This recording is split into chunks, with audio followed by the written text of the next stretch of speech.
What's going on, everyone? This is Jay Wicker with Small Business Stand Up, and I got a brilliant co-host here, Miss Danielle McArthur. How are you? I'm doing well, Mr. J, the host with the most. Yes, you co-host with the most. But, but listen, I guess everybody kind of coming on a little late though. But you know how I try to do. I try to be on time, man.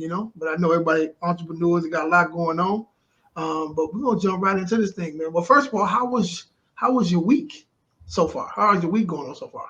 So far, it's been pretty productive. I've been working on some good projects and whatnot. So, Yeah, kind of dialing it in. I had a couple slight mental off days last week, but yeah. we back in the saddle, eyes on the prize. Absolutely. Gotta get focused, man. I kind of the same way. This weekend was kind of chaotic, but got back on track, and I'm ready to rock and roll, man. Ready to rock and roll. So we gonna set this thing off, man, like this. Where we at? So let's jump right into it, right? So what are some of the biggest challenges that a small business owner face? Small business face, right?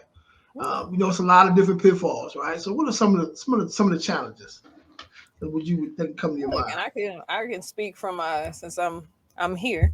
I can speak from my personal experience. I think, and I'm working with people is getting overwhelmed by your vision Mm, because obviously you arrived at the point of being an entrepreneur for a specific reason. Like you feel like you can provide a service that is not being provided or provide a service at a better capacity and whatnot. And you have all these ideas and concepts, but making them become real is mm. kind of what hurdles it. All that little stuff that people don't think about, the back automations and, the systems and all these things. Cause it's like, you know what you want. And it's like up on a hill, but you got to climb that hill. And that hill turns into Everest in that first Wow. year because you don't know where to get the resources. You don't know who to reach out to or who you can trust sometimes too. I think that's Yeah. another big one. And a lot of times it's uncharted territory for you too. You know what I'm saying? So, man, so the question is, let me look at the question one more time here. So, what are some of the biggest challenges, man? It's a lot, man. I guess one of the challenges would be is that in business, man, when you first get your business off the ground, your idea tends to grow, and it's like it's constantly growing because you see different things. Not far as like you selling product or whatever, but your thought you may think of, let's say, a bike or whatever, right? Yep. Things a bike or whatever. But then as you building this bike, you might see, okay, I might want to make this a three-wheel bike. You know what I'm saying? I got the tools here. I'm able to do it. Before you know, I need to put a horn right here, or maybe have you know what I'm saying? It's Maybe like get a and you have to, basket, and yeah, that's that yeah, that yeah, over yeah, when yeah. you and they call it so in the kind of continuous improvement world, we call that scope creep Mm, because like when you're solving a problem with precision, you have to know what the problem is.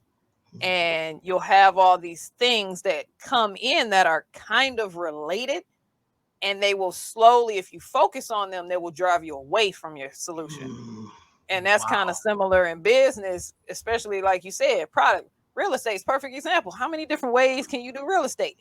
You gotta pick a lane and Yeah. stay in it. But it's tempting to possibly go, okay, well, maybe I want to dabble in this, or maybe I want to dabble in this, but then it pulls your attention away from your original plan that you had. Now, what was the word you said again? What is it called? Scope creep. Scope creep. Yep. Huh. Okay, that's it. I'm gonna write that down. What's going on, guys? How you guys doing? What's going on, brother Jay? Hey, doing great, Johnny, man. You doing all right today? What's up, sister Everybody Danielle? is How here. y'all doing? What's going All right. on? What's going Fine on, Miss LaShay? folks. How y'all doing? Hey, everybody. All right, all I right. came in a little late to the party, so somebody please tell me what a scope creep is. I've never heard of Oh, You know, I was wondering the same thing. Yeah. I like wrote are it you? down. I'm like, I'm gonna have to Google Are that. you?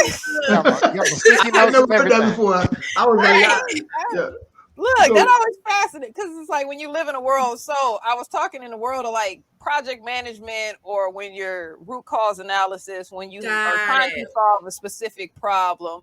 and I'm sure there's different ways that different people call it, but in my world, it was called scope creep, when you slowly start to lose focus and you're focusing on related aspects, but that, because we were talking about in business, when you first start a business, you may have a specific target product or service, but then somebody, oh, you could do this, you could do this, why don't you do this, why don't you do this? And then if you start to get lost in those thoughts, it'll pull you away from your original direction. Yeah. And I'm sure some people Okay, fall so into maybe that. I'm a little country. We call that chasing squirrels. Like, oh, there's a squirrel. There's a squirrel. Just getting There you distracted go. by Yes. things. Okay. I've heard that before. Thank you for interpreting that. I guess I'm a little Okay. country too. Okay. Okay. That's the word of the day, though. Scope creep. Scope I creep. like it. Yeah. Go All right. creep. Yeah. Cool. So when you guys think about that, what are some of the biggest challenges that small businesses face, or business owners face, I guess you could say? Well, I think for me, what I've seen so many entrepreneurs dealing with is getting so wrapped up in the idea of things that they don't take action and they don't execute. And it's a combination of analysis paralysis. It's a combination of, in some cases, even fear of the imposter syndrome, fear of success. Just they get so wrapped up in their head and wanting things. Perfectionism is another problem. Wanting things to be exactly perfect before they take action. That's something that I feel a lot of entrepreneur-minded people, when it comes to the beginning of things.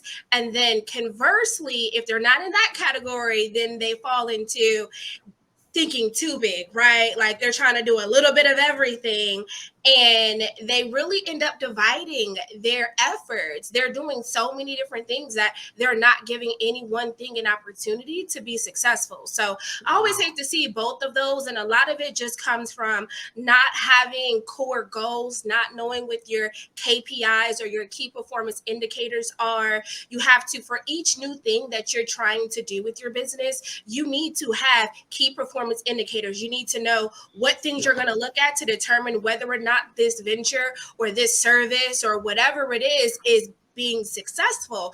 And if you find that you're not hitting those KPIs, it's not to say that you abandon the idea completely, but it's time for a pivot. So I think on both ends, it's a lack of direction, a lack of proper goal setting. They have broad goals, like I want to make X amount of dollars, I want to make this amount of money, but you need specific key performance indicators. What are the things that you need to be able to check off in order for you to reach that goal? And a lot of people, when it comes to their goal setting, they don't do that. So for me, that's what I've seen 9 times out of 10 when it comes to entrepreneur. That usually is the root of their issue, and it just seems to manifest itself in different ways. Facts. Yep. Facts. What about you, Jay? I'd have to say just having a plan. I'm gonna agree with LaShay on especially on the perfectionism aspect, but I think it's like a balance between the two. It's really a discernment thing. Um, a lot of people I come in contact with get into businesses without having an idea of what really it is they want out of it.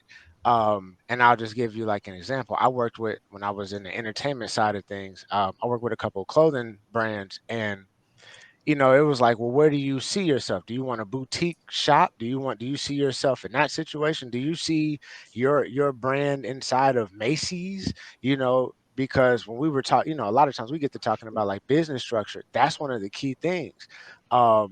Because that your goals are going to dictate, really how you should structure yourself, because that's setting the limit, the bar. But then that all goes down to, all right, I sat there and I did all it, and you didn't go with what felt good on the inside. You didn't go with, what you truly wanted. It may have been what you heard in a seminar, what you heard on somebody randomly on social media, but at the end of the day, it wasn't like, all right, well, I want to do this.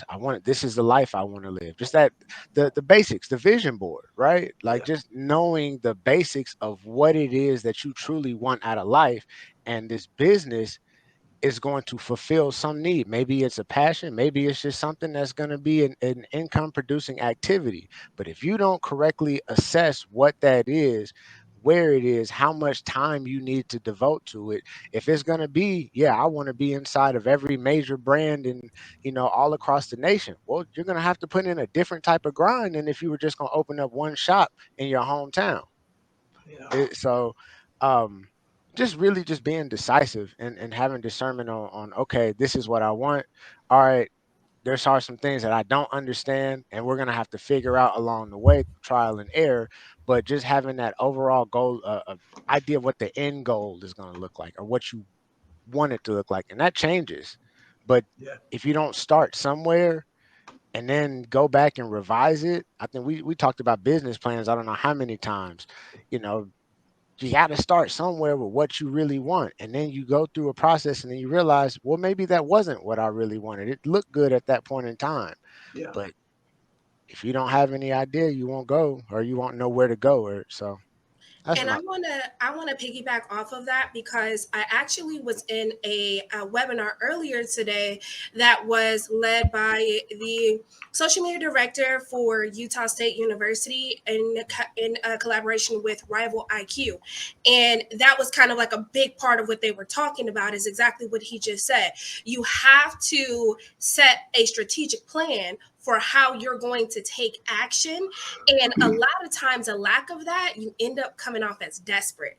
And that's something that a lot of people don't talk about, but I think it's really important. The reason why you need to do these things is exactly that, because as a result of you not having a plan, you end up chasing these squirrels or scope creep and you get away from what your original mission was. You start doing all of these things because they're trending and they come off as extremely desperate, and essentially that's what it is. It's like a person's last ditch effort. Well, these things are probably working for these other people, so let me just hurry up, try to jump on that bandwagon and hope that I get a positive return on that as well. And I always use the analogy, like when you don't have your research, when you don't know who your target audience is, when you don't have your goals, it's essentially like standing in a room and screaming to the top of your lungs with a bunch of people around you,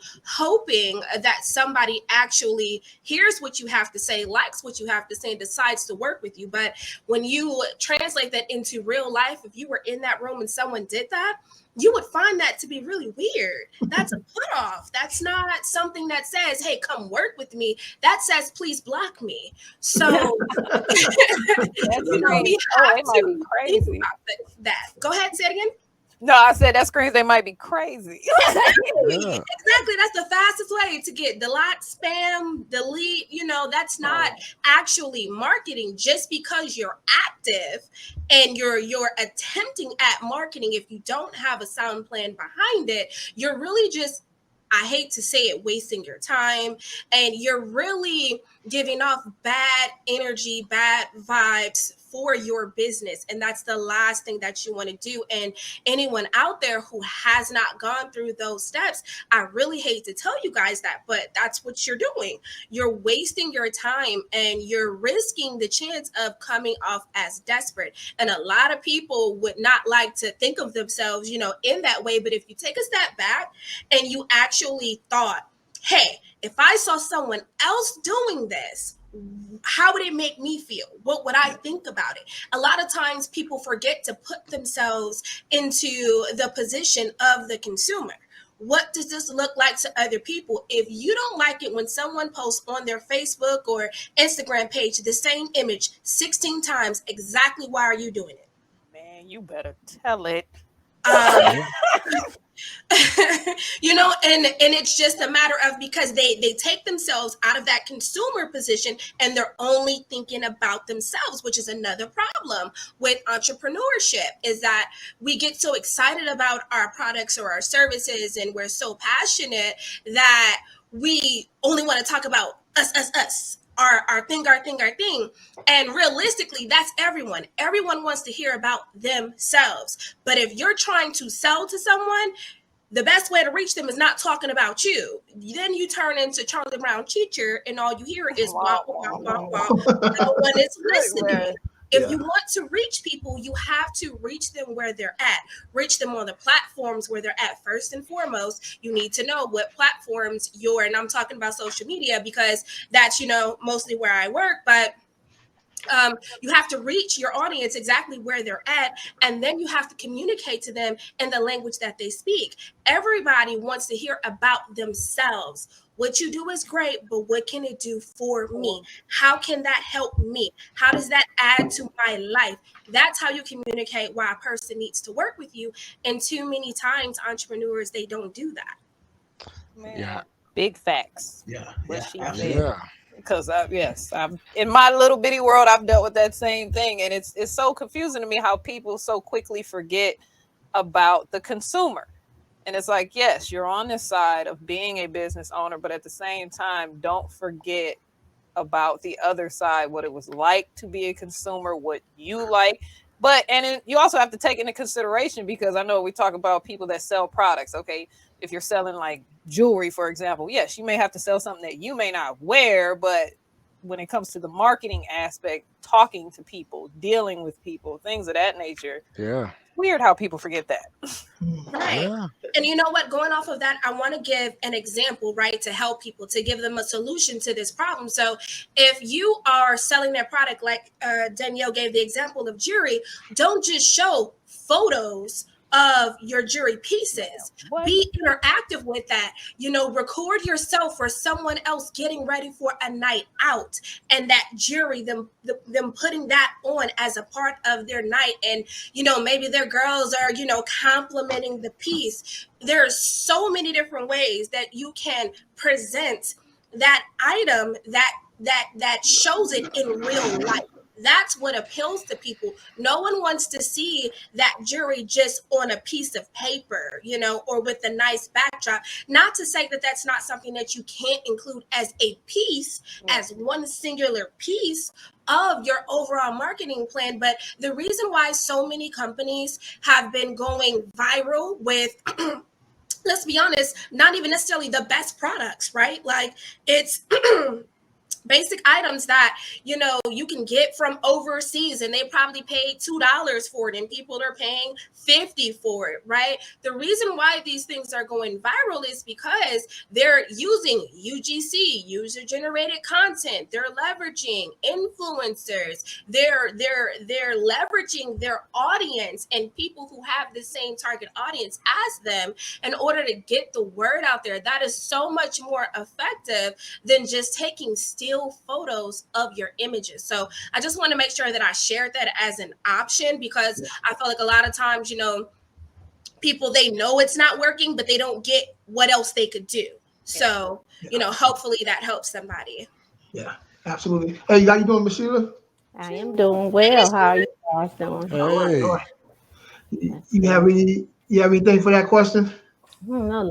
LaShay goes off, so she Hard goes act to in follow. when it comes to marketing and business development. I don't know what's already been said, but Hit us with the mental side. but I was going to say, I think the biggest challenge for small business people is emotional management. A lot of the stuff that that you guys are talking about really takes a lot of fortitude and tenacity, and some people just don't have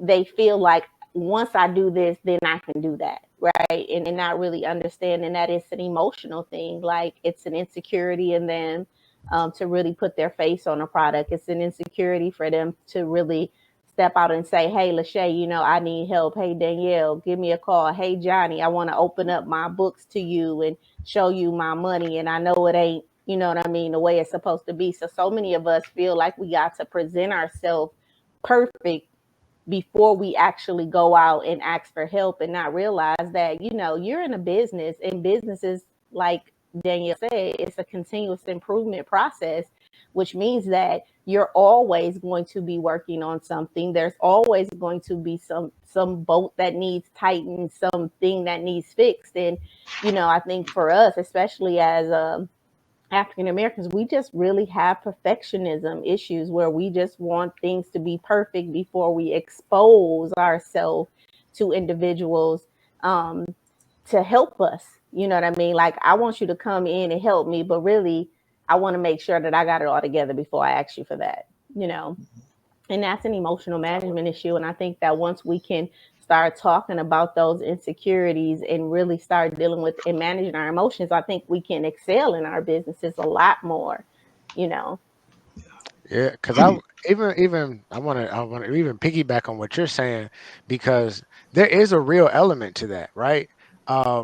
There are some situations where you won't enter into a room if you know you're not necessarily qualified, but when you know how to emotionally deal with yourself and your own, being realistic about where you are in your journey, but then okay, then there is a situation. It's the same as, like, I know, Jay, you're in real estate, so it may be people who somebody wants to get into a deal, but they may not be able to seek traditional funding, right? They got to build their credit up in order to do it, and they may have known that from the get-go. So it's like, yeah, being realistic about the situation, but at the same time, don't let where you are prohibit you from moving forward Yes. at any point in time, Yes. because situations are only temporary, and the only constant in life is change. Yes. Yeah. Yes. And I just think that we have a big issue with accepting that, right? That, you know what, we all need help. We all on this journey together. And, we all have different lanes that we're strong in, and you need a team. And I think as a small business, trying to do it all yourself, yeah, you can do that for a little while, but your momentum is going to run out eventually, and you're going to have to call for the cavalry, right, to Yeah. come in and assist you.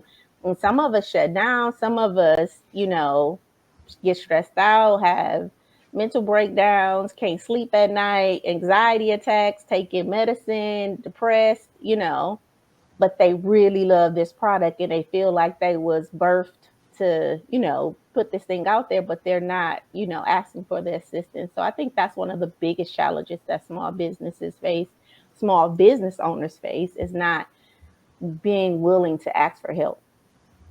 Yeah. Going to Google. And I, I heard my coach say this before. You can go to Google, and Google what they do, and YouTube, they have a lot of information, right?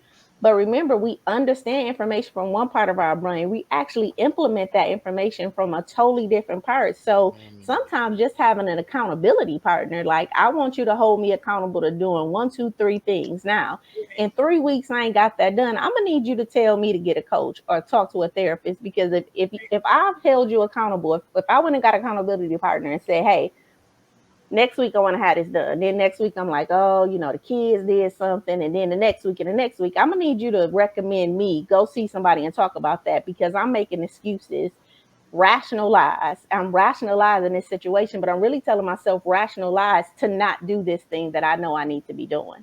Yeah.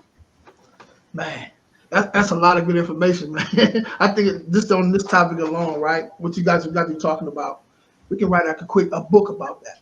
Yeah. Right. We can break down a lot of stuff just in that get out of that one sentence right there, man. So I think a lot of times people forget that, like, there's so many different aspects. And one thing that when I talk to, like, my clients is, but big belief. You have to believe that you have the capacity for this, because that self-limiting belief that, oh, well, I'm only good at this. I'm like, no, you just set that limit on yourself. You're the person that just set that limitation in your life, when in all actuality, yes, you should not overextend yourself, but at the same time, if you give yourself that grace, with time, yes, I can conquer this. Yes, with time, I can learn this. With time, I can do this. One of the things that's always helped me out is, all right, if there's something that I need, and okay, I know I need help, but let's say you just super prideful, right? Do something on it. It can be a crappy job, but at least something was done. Yeah. And then go ask for help, because then you can't.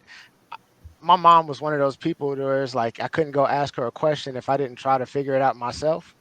It's just literally shit. My mom, I'd ask her, hey, mom, did you try to figure, did you try it? So if you are somebody like that, I'm just speaking to anybody that's listening that may be like that, maybe grew up in a similar circumstance, do something. And it may not be the best effort, but just, hey, this is what, if it's a website, hey, I just got a Wix template.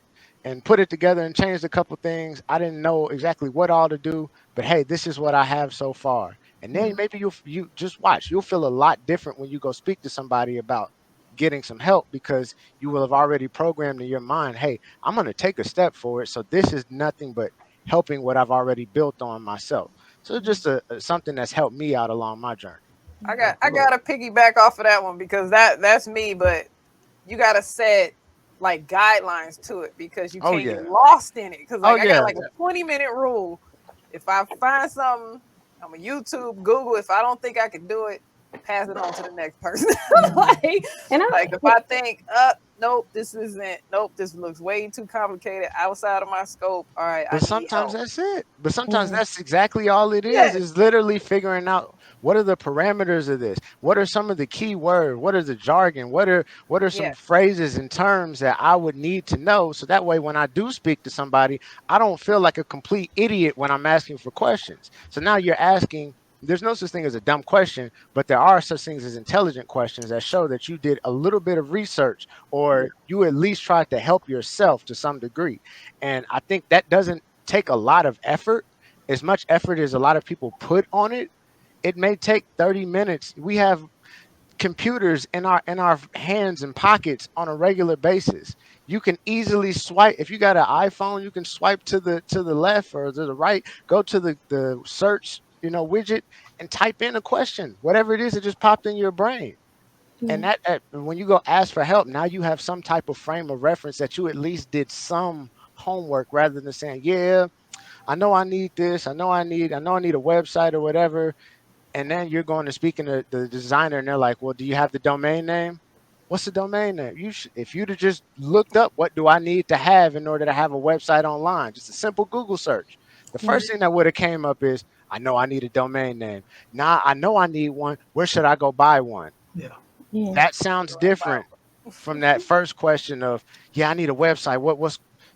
Do you own the domain? Did you do this? Did you take some steps? They don't need you to do all the work. The web designer, that's the person who does it. But I at least need to know where you are in the process. And if you do have something done, you are going to be that client that they want to deal with a little bit more, because, hey, this person made my job easier. So, and I want to encourage all small business owners. You don't want to be the smartest person in the room. You want to have some people around you that know some things that's different than you. And I think I think that we fail to realize that. Like, we want to be the smartest person in the room, and when we feel small, then we don't even go into rooms with people that are smarter than us. You know what I mean? And so we really have to be mindful that, when you build your team, you want your team members to be a little smarter than you. I'm coming from the corporate world. Trust me. Yeah. They rely. But I heard a VP say that. Like, I asked the question. I was like, "That's not my job. That's why I hired y'all." I mean, look at the Steve Jobs reference. Everybody loves bringing up Steve Jobs. Steve Jobs did not. He knew enough about programming to know exactly who needed to do what and what needed to happen. But outside of that, no, I focus on the branding. I focus on the aesthetic, the design, what's really going to keep people coming back for more, what I'm good at. But I know that I need a Steve Wozniak to really focus on the programming side of it, because I don't know how to do it all, but I do know that it needs to be done. Right. For the And nerds, time is money too. Like the time that it takes for you to do, an extra amount of research beyond just getting a general understanding, so that you can ask have an intelligent conversation and ask intelligent questions. That's okay, but realistically, you don't need to try to learn every single thing possible out there about social media, about web design, about all of these things. Realistically, if you bring on a marketer, like most of us, on this podcast, all do some form of marketing. When you bring on someone like that, the purpose is that it frees up your time so that you can do more execution on the work. In the time that it would take you, let's say if it took you 5 hours to just research just social media, right? And not even just social media, just to learn how to be active on Facebook. And that 5 hours, you probably could have closed 6 deals in that time. So it's freeing up your time so that you can close more deals. But also, if marketing is done right, the whole purpose of it is to get you more business.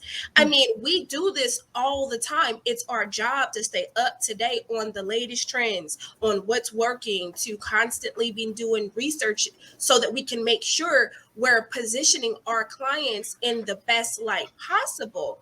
That takes time, but we're doing it for multiple clients. That is our product. That's what we do. It makes no sense to try to be an expert in everything. I mean, it's that old saying, they say a jack of all, a master of none. That's what you end up doing, but you need to be the master in your craft. That needs to be your focus. You need That's to be. not the whole quote. That's not the whole quote. I knew you was gonna say that. That's not That's the not the whole whole. Say, Now, do I feel like leader. though? Do I feel like as small business owner, business owners, you need to know something, a little bit of something about everything in your business? Absolutely.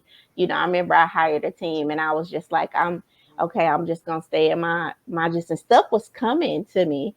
And I'm like, I don't know about that. And it just ended up being a hot mess on the backside of that because I didn't do my due diligence to make sure that I knew,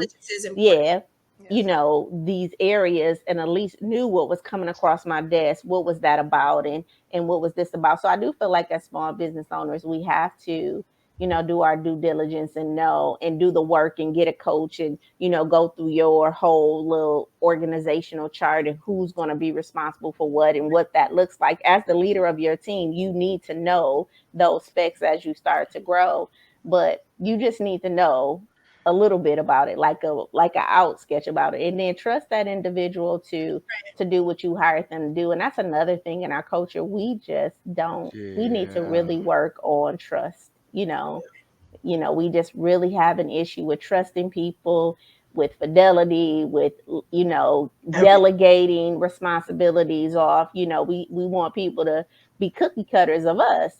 And a part of, our show yesterday was unique. Let them do it in the unique way that they're going to do it. And then you can add your just to it after they do what they do, But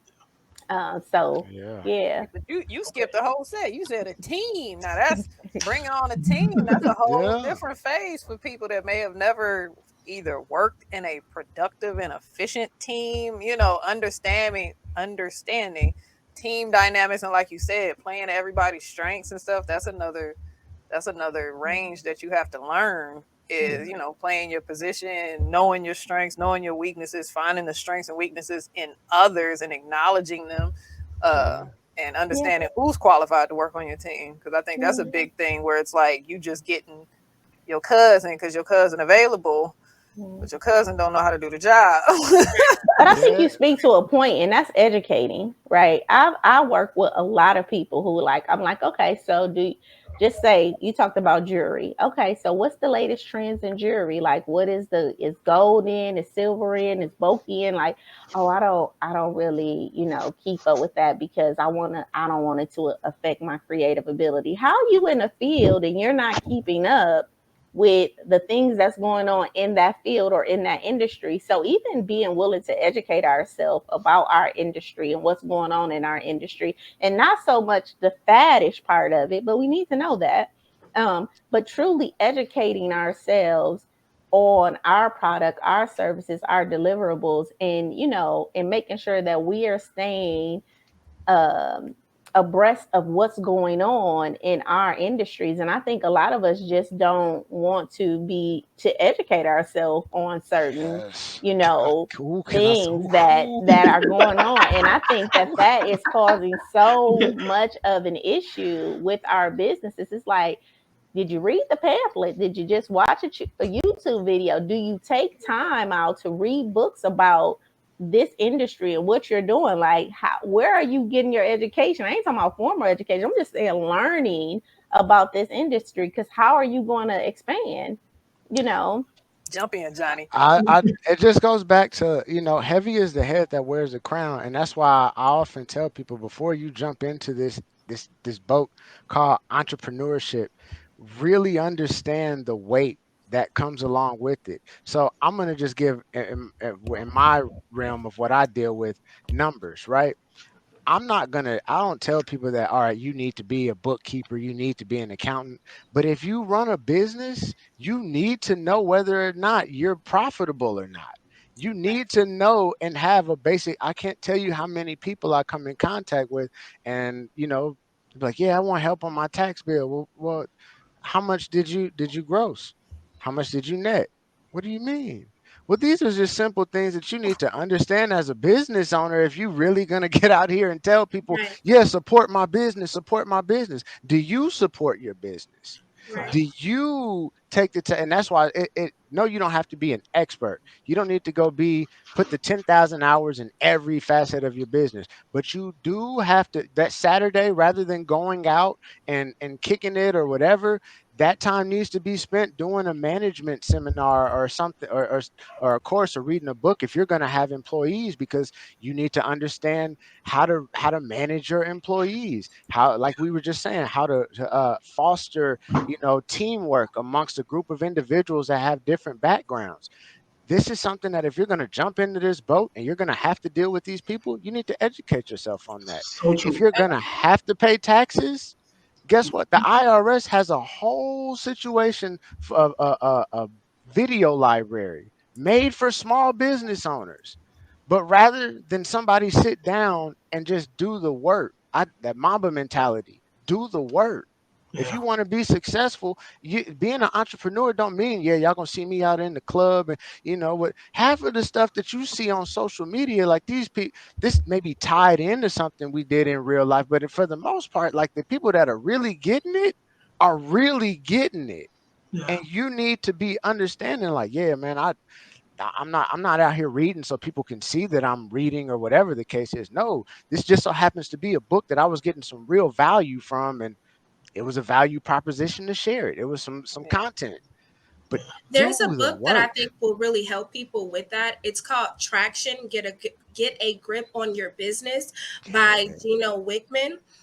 I I love that book. That is something that I actually help a lot of my clients to start implementing that process. But it's basically a book that does a lot of what he said. Like, this is how you get a grip on your business. This is how you organize and you structure your business in a proper way that is built for longevity, that is built with expansion in mind. And just like Danielle had said earlier, not every entrepreneur is in a position right now to have a massive team. Some are just a solopreneur, and there's nothing wrong with that. But even in that situation, you still have to operate that business with the mindset that you are going to grow, that you are going to bring on these different people to take some of Yes. these things off of your plate. You still need to structure your business in that way. And that kind of goes into the educating yourself, which is why I wanted to give you guys a tool that can help you with that. Read books that teach you how to do these managerial things that you need to do. What we were talking about earlier about the research and education and not needing to go completely down the rabbit hole. Yes, you do need to be surface level knowledgeable. You need to know when you are, and that just goes to, again, as Sheila had said, doing your due diligence. When you are considering hiring someone, you want to know whether or not this person is the best candidate for the position that you need. And that's something that's covered in Traction. It actually talks about best people. That's one of their seven business. There's 7 points in their model, and it's right people, right position. You need to make sure you're hiring the right position. But starting off, it's you. You are the person, and even if you are the person who has to fill in for the CEO or handle the accounting, it still needs to be done. Period. Like Yep. that's not in question. It's just a matter of, are you the person who's doing it or not? Just because you don't have the finances to necessarily hire a team of 10 does not mean that these duties do not need to get done. And I want to go back to something that Sheila had said about accountability. That is one of the best ways to start off, is by finding yourself an accountability partner. You would be so surprised at how much more you accomplish when somebody else knows what you're supposed to be doing. It's easy to lie to yourself. People lie to themselves all the time. But when someone else knows what you're supposed to be doing, and you know you got another meeting coming up, no one wants to look dumb on that call. Oh yeah, I'm in the same situation I was last week, girl. We gonna try again next week. Like, no, you don't want that to be your story. So finding an accountability partner is something that I would recommend to all entrepreneurs. Actually, myself, my sister is all the way in Ohio, and she's actually my accountability partner. We actually we call them twin accountability meetings, and we literally have meetings and we go through, hey sis, what are you working on in your business? Where these are the things that I'm working on, and these are the things that I'm having issues with. And what it does two things. For one, it holds you accountable, and you've put it out there. You've made it real. You've gotten it from your head. You've put it out there into the world and made it real by telling someone else, but you never want to tell everybody, right? So find a partner. Don't just go run your mouth to random people, someone who you strategically have chosen because you know they're going to do exactly that, hold you accountable. But also it allows you to bounce those ideas off of someone else to get that feedback. A lot of times we can find ourselves, kind of hitting a wall when we're trying to do these things by ourselves. Sometimes you don't even know the first questions to ask, but it happens all the time with my sister. I'll say, hey, I'm working on this and I'm not really sure how to handle it. And lo and behold, she'll have a story or some feedback or something that I can take back to help further my educational journey and give me an idea of something that I can use to solve whatever problem I'm dealing with. So I think definitely getting yourself an accountability partner, and that doesn't have to be somebody necessarily that you pay. It can be someone who's in a circle, right? That, because a lot of times people are like, well, I don't have the money. I don't have the money for a coach. But that's an excuse, because accountability partner is just somebody around you who, if you see somebody who is on top of their stuff, ask them, hey, would you mind? I love everything that you're doing. You have some time, maybe once a week, we can get together and, we can talk about what we're working on. There are so many things. You can go on Facebook. There are so many groups. You have a circle that, maybe you have a circle that, you don't have a circle where there is a responsible person. Let's say you realize once you look around, all your friends, you are the smartest person in the room, because that is possible. And if that is you, that is still not a reason for you not to take action and do the things that we're saying. There are too many resources in 2022, and there will be even more that are created next year and every year beyond for you to be able to take action. So you can go join a Facebook group. There are women's groups on Facebook. There are men's groups on Facebook. There are groups for your own kind of things. Your own Facebook group. Yeah. So many ways that you can do that. I want to circle it back, because I thought of something listening to what Johnny was saying and what everybody was saying. All of this boils down to, if you're not doing something and embarking on this journey of something that you truly enjoy, you're not going to want to do any of this stuff. Yeah. Because if you have something that you're truly passionate about, if you're just starting a business because you think that's what you're supposed to do, or like LaShay said, somebody told you this was a good idea, so I'm going to try this. All of the things that we're saying are going to seem like roadblocks, but if you're truly passionate, you'll take these hurdles on like, okay, bet, because I know I have a dream. I know I have a vision. I know it's real. I know I can help people, or I know I can provide something that isn't being provided. And so I kind of wanted to circle it back too, because if you're not passionate about it, then everything is going to seem like a challenge in business. You just going, here goes something else. And I've seen that in businesses I've interacted with. It's like, do you even want to be here right now? And there's an effect on it, because I'm saying that because I read an article and I was trying to find it so I could quote it exactly, but the founder of Sam Adams left like a 6-figure business to start this beer company many years ago, and of course everybody thought he was crazy. But he said, if you're chasing money instead of happiness, you're a sociopath. And I take that as, happy means what's happy for you. So if you're doing something that truly makes you happy and that you enjoy it, you won't have a problem researching these things because it's going to further you. It's going to help you get better at that thing that you're passionate about. So I was thinking about that when Johnny was talking about reading and researching. All of that comes when you passionate, like, I gotta learn this because I have to get my vision out. I need to learn a little bit of this because I need to be able to help people. So that leads into my next question, and a couple questions down the line. It's gonna some stuff you just talked about. You kind of touched on a few of my questions. Check me out. Now listen. So let me see. Let me show you guys. So our businesses, right, are pretty much our babies, right? We first launched our businesses, right? I just told somebody that today. So what? So when did it become your destiny? I wanna just point out something. So one thing that doesn't get said and it doesn't get pointed out a lot is that there are a lot of successful entrepreneurs. They have multiple streams of income, meaning they worked and set up, like if you're mountain climbing, you nail in stakes along the way. So they may have a real estate, and I'll tell you this because I came from like the music background. So the starving artist thing, was something that either you fake it till you make it or you the starving artist. But then there were some people I saw that were like, man, it just seems like a smarter way to do it. What's it got? Black Youngster. I think he did like a lot of real estate.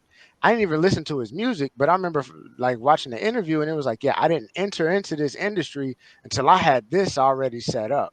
So a lot of times the worst thing that you could possibly do is put a price tag on your passion instead of being strategic throughout life and just realizing like the money itself has nothing to do with what your passion is. Yeah, you would love to make money off of what you love to do.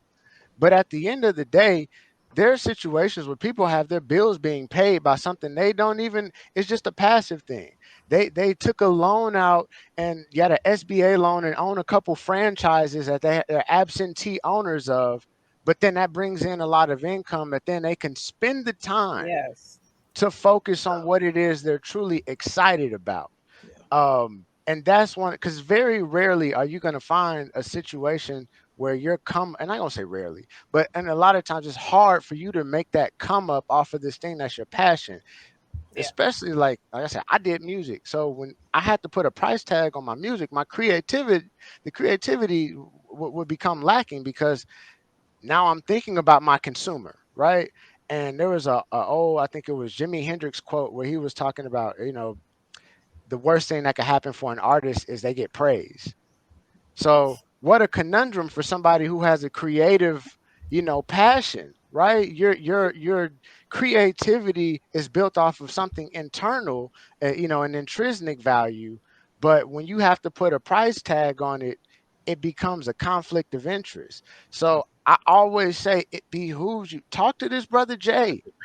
Get you some real estate, save up from your job, get you some passive streams of income, so that way when you do decide to have something and you want this to be your destiny, it's not, oh, this is my destiny so I could pay my bills. Now my bills are paid regardless. I'm doing this because whether I would do it for free. I was doing it for free when I didn't have the money to do it. But now I'm taking that same energy I had, and prayerfully it's going to be something that brings in money. But at the end of the day, your passion, what you're really trying to do, like, try to avoid putting a price tag on it as much as possible, unless you like going to the NBA or something like that. Try unless it's like that guaranteed situation, try your best to avoid it, because the worst thing you could do is have a 9-to-5 mentality on something you're truly passionate about, because that will drag you down. And your business being your baby, your destiny, these strong words of attachment. I was about to say, these are really strong words. I was going to ask you, Jay, what made you pick this question? I always like questioning. Because it's real. It's real. Destiny, that's deep. We got you talking about, Mr. LaShay was talking about, it's some things you can't really tell everybody, right? Yeah. You don't want nobody, talking about your baby. You know what I'm saying? Oh, this ain't gonna work or this, that. So you can't tell everybody everything about what you're trying to get done, especially when it comes to business or whatever. Right. Right. So the destiny is like, man, I got on this mission and I'm like, this is where I'm supposed to be. It was like, in a sense, man, I kind of put everything to the side to really focus on it. You know what I'm saying? So it's like, this is where I'm supposed to be. This is why I was born, to do real estate. Right. You know what I'm saying? I've been thinking about doing this all my life, man. So it was like, so, when it became your destiny, like, how did that feel, though? I don't know how to put it in words, man, because it just, when I say destiny, man, just talk about this is what you're here for, right? So Right. your business, right? What you're doing right now, you got a passion for it. So even if you wasn't being paid to do it, probably you'll do it to a certain extent, right? If not, all the way what you're doing now, right? Yeah. Or you were Right. So probably I would doing say it for before. me, Yeah. like the feeling itself, it's everything.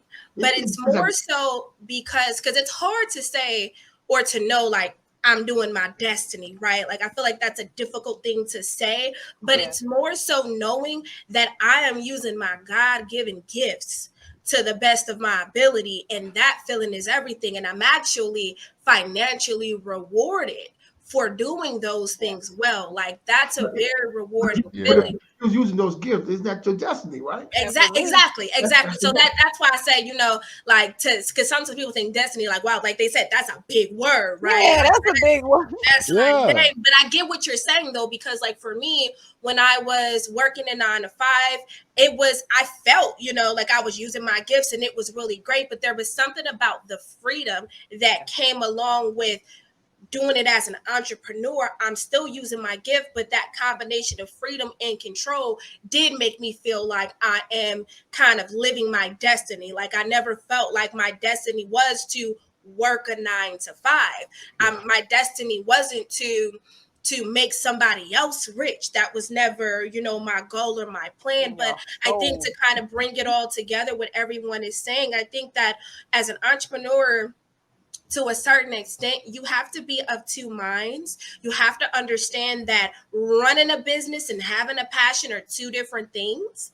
And you have to be able to put on one hat and take off the other. When you are making that's my next question. decisions, that's crazy. Good. You gotta go through one question. Go ahead. That's a smart bunch with you, Jay. I know. Right. I do my question. I kind of do them in a way that's in order, and y'all knocking them all down.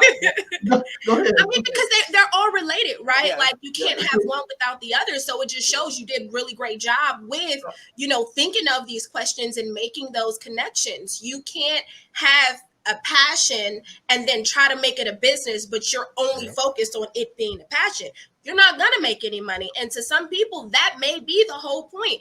Every passion you have is not meant to be a business.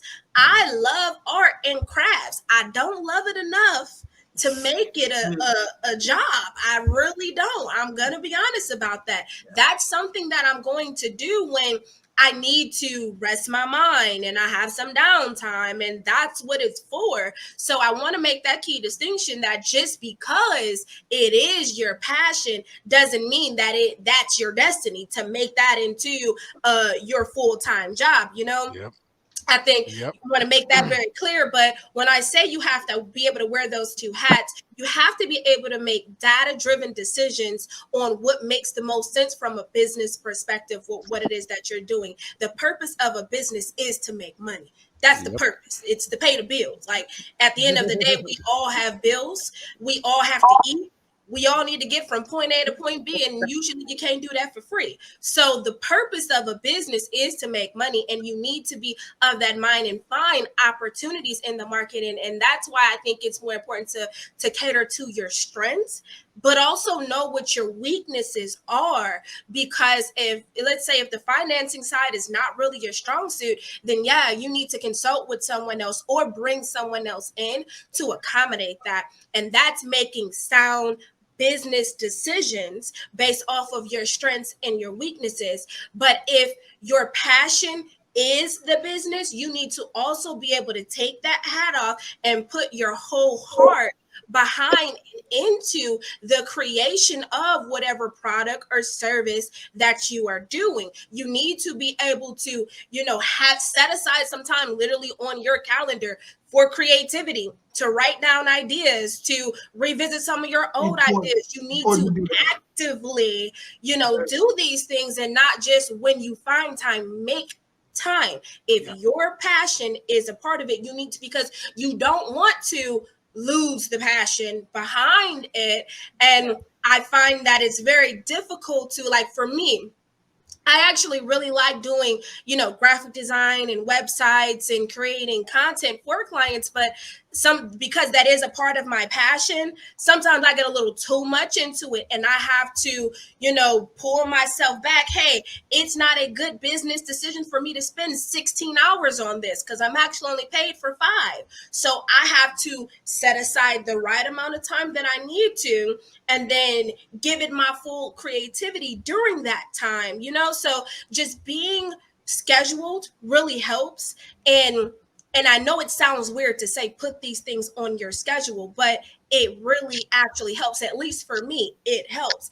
I write down time for brainstorming because I'm a person who will be on Pinterest, who will be on Instagram just thinking of 1,000 ideas, but I never go back to them. But whenever I started setting aside time and actually going through all of those things and letting my creative juices go, I find that my products are better. My service offerings are better. I'm able to communicate what it is that I do better because I set aside time for that.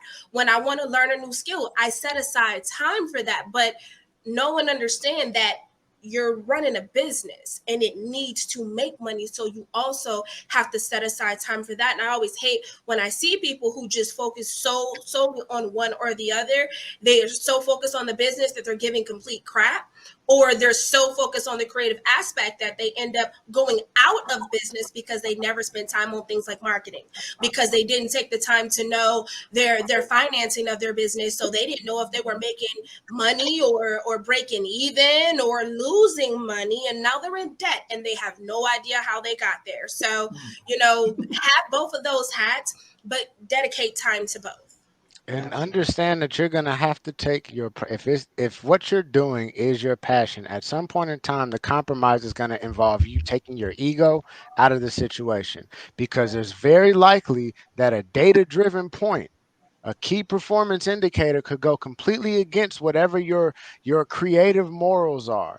And I speak on the music side of things. I'm gonna keep going back because I spent a good time as an engineer, but I saw so many people who were extremely talented, but were like, yeah, but if I want to get signed, I got to make this song, and this is the sound that's necessary, and I got to get this. And even though I made this song, and it's like, dude, that's the thing that's most transformative. That's awesome. But they're making decisions based on hard data, and I couldn't argue with that. But Right. there were those people that got put in a conundrum because it's like, well, I am good at this. I do want to do it. I could make that, but that just doesn't feel right. So you got to be very careful and know if what that thin line is. Some things are meant to be released. Some things are meant, like in my case, I got into the financial services aspect of things because I was like, well, first it was really just a goal for myself. It was really, how can I what do I how can I put myself and my family in the best position? And then it became, okay, this stuff really works. This is awesome. Now I can make a living out of helping people, just sharing the knowledge that I already have. And after I share it, then hey, how do we set it up? How do we do it? So it's not something, it is a passion, but it wasn't in the same capacity that it was a release for me. And I think being able to discern the two, that goes back into that whole planning side. What am I, when I'm getting into this thing, really think about it. Really, really think about it, because it's not a decision that needs to be made lightly. So if you really find yourself in a position to where you may have an issue, or it's going to affect your productivity or you making money, then maybe it shouldn't be a business. But if you can get past that, then that is something to say, all right, well, this bump may come. I'll deal with this strategy, but then I'll still do this for my own, whatever the case is. So just know that when you're getting into business. Absolutely. All right. So we got another good one for you guys. All right, let's think deep about this, right? So, how many people have you lost or let down trying to grow your business? Let me see who will keep it real. Man. Keeping count. What's the question? So, how many Right. Well, people I have you can say lost that or I don't let down? necessarily have a count, but I can definitely say that I have turned down even paying clients because what they wanted for their bit, we just weren't a good fit for each other. They weren't, companies that were willing to put in the work, and I can't be more passionate about your business than you are, right? Like I can't, if it gets to the point where I am the creative, the business, the marketing, the everything, in the time that takes, realistically, you can't afford it, first off. But You're speaking my soul right now. I don't ran into a couple of those. Also, like, it's not effective. There are so many more people who need my services, who can benefit from the knowledge that I have, and I can't really live my truth and do my calling if I'm dedicating all my time to this one person. And it's mighty funny how usually the people who ask for a little something called discount are mainly those people who cause the majority of the issues and suck up the majority of your time. So I would say probably as many discounts as I've given are people that that I had to just cut my losses with, trying to do free services just to genuinely help and wanting to help them, but they had a different interpretation of what that relationship would look like, and it was not a good fit. So I think for me, it's whenever knowing my core values, my core goals, what I'm trying to accomplish with my business. Anybody that goes against that, they can move to the left. That's pretty much how I Salute. What was the question again? I can't see the question, but what was the question? So, how many people have you lost or let down trying to grow your business? Well, I think that, I went through this as a hairdresser. When I was a hairdresser, whenever I would scale, I lost customers, because you have to realize as a business owner that there are just going to be certain people who are willing to pay a certain price for a certain product. And that's on the low side and the high side. So when I was a hairdresser, I definitely lost a lot of people because I started to scale my prices. But in the meantime, I picked up clients. And I think the same as a coach. When I went from therapy to a coach, I lost people because of scaling. I stopped taking insurance, and I started to take, fee for service. And some people just was like, well, my insurance paid for that, so I'm not going to go out of my pocket and pay for it. So I think that whenever we scale our business, you're going to lose a portion of your people, as you start to grow. And that's and you have to be okay with that. And I think I learned that as a hairdresser, because you build relationships with people, and like LaShay said, like a lot of times you like, well, you can still pay me this or whatever. You know what I mean? But you're grown. You've grown. My skills had developed, and I was in a different niche of people. And those people who are willing to pay a certain price for a product on the low side or the high side, they have made their decision, and you have to be willing to let them go, and get the people who are willing to know your value and pay for your product. And I think that plays into the launching phase of losing the people that can't support you, or don't, or that drag, that are trying to wear you down, where the feedback is not constructive, it's only negative and whatnot. Like those, they the first ones to go. But and you can, you may not burn the bridge, but you may create the boundaries where it's like, okay, just like how we said a couple times, I'm not going to tell you about what I'm doing. I put you in this bucket. You are just this friend. I talk to you about this. I'm not going to talk to you about my business, because every time I talk to you about my business, it's negativity, negativity, negativity. And that's not what anybody needs as they're trying to launch. Because, I work with a lot of people that are getting ready to take that jump, and they realize like the circles you in ain't the right circles. Because like she said, we talked about accountability partners, and but there's also people that drag you down, and those are going to be the first ones because it's not going to promote growth. Amen. Amen. I'll even just speak, just piggyback on what everyone said. So mine has happened not somewhat with clients, a lot of times more so with business partners or people that I work with. So I'm in the insurance space, and my philosophy with life insurance is completely different than a lot of people's, because I'll show you how to use a life insurance policy like a credit. Uh, we'll be running loans out of that thing when in the second month.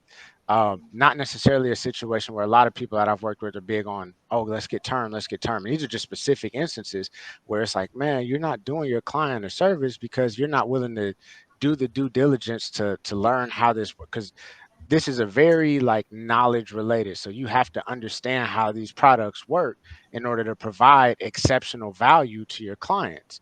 And usually that comes with unorthodox views, like let's put as much money as we possibly can inside of this thing. Well, I won't get it back then. Yes, you will. You'll get it right back. But sometimes it's people really don't have the belief. They don't, their belief isn't big enough to understand that maybe a situation could be better. You may think there's a lot of times people, us in our community have this, oh, if it's too good to be true, if it's too Yeah. good to be true. Look, I just want to say this, and know this is not about race, but I'm just saying this from an aspect of, I've been in a lot of rooms with a bunch of old rich white guys, and I'm telling you, yes, too good to be true does Doesn't- exist in a lot of different forms. A I'm gonna lot tell of you, It in I'm, a I'm rocking with you, bro. It's crazy you said that, man, because I feel you on that, bro. I feel you. so that I that say, in itself is so many people who won't get that, and they won't accept, be like, nah, that can't happen, or you can't do. Nah, you can. It's and there are possible. people doing it's it. That's possible. my It's biggest people thing, doing is it if I can show every you day. proof Yeah, that, man. that's why I'm real big on examples. Like, I can show you proof that somebody has done this. So why don't you believe that it is possible? And that's where that line starts to get drawn, because if you say that and that person continues to argue Yeah. and dispute, okay, to the You gotta left. keep it moving. I literally had a conversation where this guy told me, he said what I do was a scam, and it was essentially, it was overfunding a life insurance policy according to what the company allows, and getting a specialized trust, right? This was just the simple aspect of it. And he was like, well, where is that worked out? And I was like, Disney World. Didn't that Walt Disney take a loan out of his policy to help kickstart things? Didn't he purchase the land where Disneyland is at right now in a land trust and a Okay. specialized spendthrift trust? I'm pretty sure that these things happen. So there's some people who literally, they'll spend so much time where they have this thing in their mind where, like, they've made progress an enemy. They've made anything that looks like the ideal situation an enemy, or there has to be some type of catch to it. And those are a lot of people that I've had to shed on my journey, because I'm like, man, if I hang around you, I'm gonna block a lot of my own blessings. So I, Amen. I just can't even do it. That's right. It's interesting Wow. because I probably about 4 years into business, I had wrote this book, and it's called The Dream That Broke Me Down to Stand Me Up. And it was just that. It was like I had this dream, and it was breaking me down, trying to get people to believe in me, to invest in me, to be okay with me leaving my corporate job. I mean, I had got diagnosed with migraine headaches and everything. And that dream broke me down only to stand me up in my truth, that I know something that you don't know. And I need to stand in this thing that I know that's right for me. And that let a lot of people down, but it stood me up so firm in the thing that I knew that I was created to do. So I'm glad you shared that, because I do think that, when we go on this venture, we have information and access to information that everybody don't have. And we have to hone into that and know that that's true for us. Like Danielle said, we have to know we have examples, we have seen it done, and whether you want to believe it or not, I know this thing could be done. And they say the proof is in the pudding. Amen. I can show you All better right. than I can tell you. Yes. So, all right. So the next question is, guys, is What do you do to make sure your business isn't taking over your life? That's entrepreneurs, right? All we know is go. That's Right. all we know is go.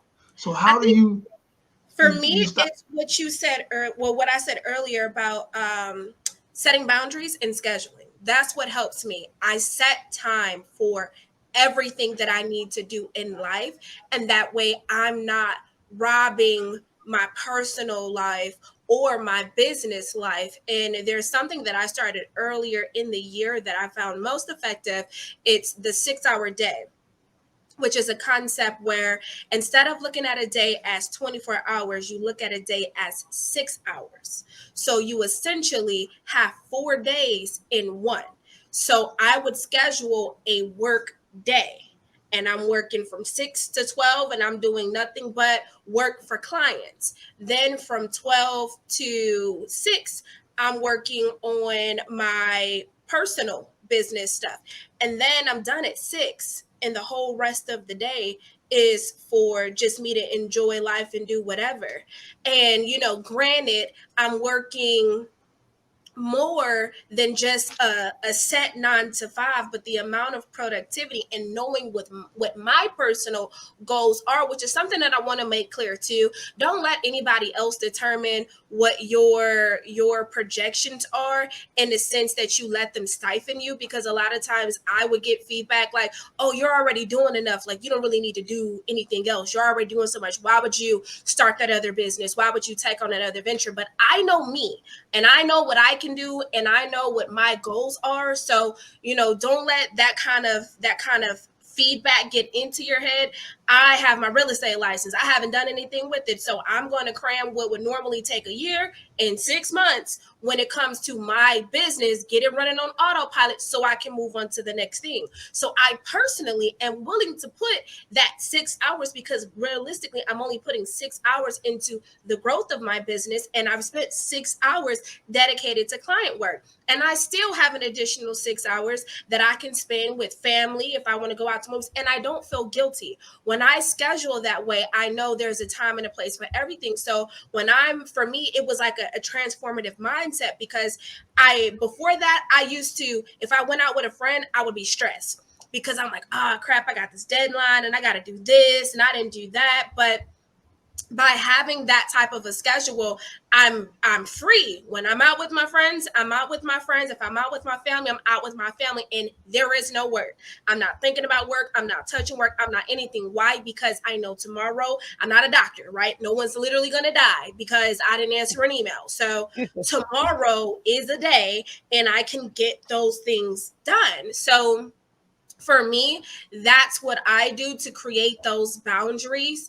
And I do that even with clients. And that's kind of like one of the positive things of being an entrepreneur, because you can determine your client contractor relationship. You set the tone for what that relationship looks like. So if you don't want your clients calling you at 2 a.m., stop answering the phone. Stop responding to them at those hours. You have to set hours. And thank you. If you don't want to work on weekends, It used to happen to be a lot. respond. Right. And that's same for me. When I first started, it was bad. Like I was terrible at setting boundaries, because a lot of my first clients were people who I knew on a personal level. That's a whole nother story about working with people who versus when you do proper prospecting to find the people who are best clients for your business. But I was working a lot with people who I knew on a personal level, and, so they would feel comfortable. They have my personal cell phone number. So they're calling and text, hey, I had this idea. And they just got to the point where I had to say, you know what? It's boundary time. It's time to set proper boundaries. And that's what led me on the path to finding a better way of coping, finding a better way of dealing, finding a better way of creating balance. That's when I found the 6-hour day as like the epitome of everything that I have been trying, because I'm very much so a person, like, whenever I try to do small time blocking, I'm always over on time. Like I'm just always over on that time. That 1 hour would definitely become 3. But for me, it's just bad. But it was something about calling it a day and it's a 6-hour day, like I'm not gonna, let it go into a whole nother day. Like this is time. 6 hours is more than enough time to dedicate to a client project, even if I'm taking breaks, because I may only be working, for 20 hours the whole month with the client. So 6 hours at one set time, that's actually a lot of work. So I think setting your boundaries and then enforcing your boundaries if we're talking about client work. But I think that's even true when it comes to working a 9 to 5. And I think people can't be scared to ask that those boundaries that the company has set in place are enforced. And the best way to do that is to stop responding. If you are good at your job, you're 9 times out of 10 not going to get fired because you didn't answer a 12 o'clock at night email. You have to just learn. Well, I think you make a good point, LaShay. The first thing I heard you say was, Sheila, you went out. You went out. Sheila, if you're talking, we can't hear you. Yeah. See if I can pop back in me. Let me drop her down and bring her back. Okay. Sheila, you there? Maybe she froze. Let's see if she comes back. Danielle, did you have anything that you wanted to add to that? I know you got some skills on how you keep balance. Oh no, I'm trash. But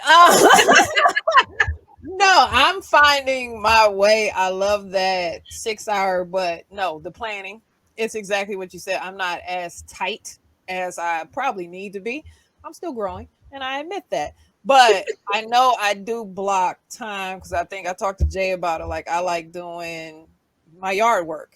And that is a passion that I don't want to get paid for, but I enjoy doing it. So it's that clear, I think that was good that we brought that up, the difference between things you want to get paid for and the things you don't want to get paid for, because, the things that you don't want to get paid for, those are, important to you and keep you grounded and helps you not let your business take over. But I had to set time aside. So I said, okay, during this time frame, this is when I do this. This is when I cut it off, because I'll go back.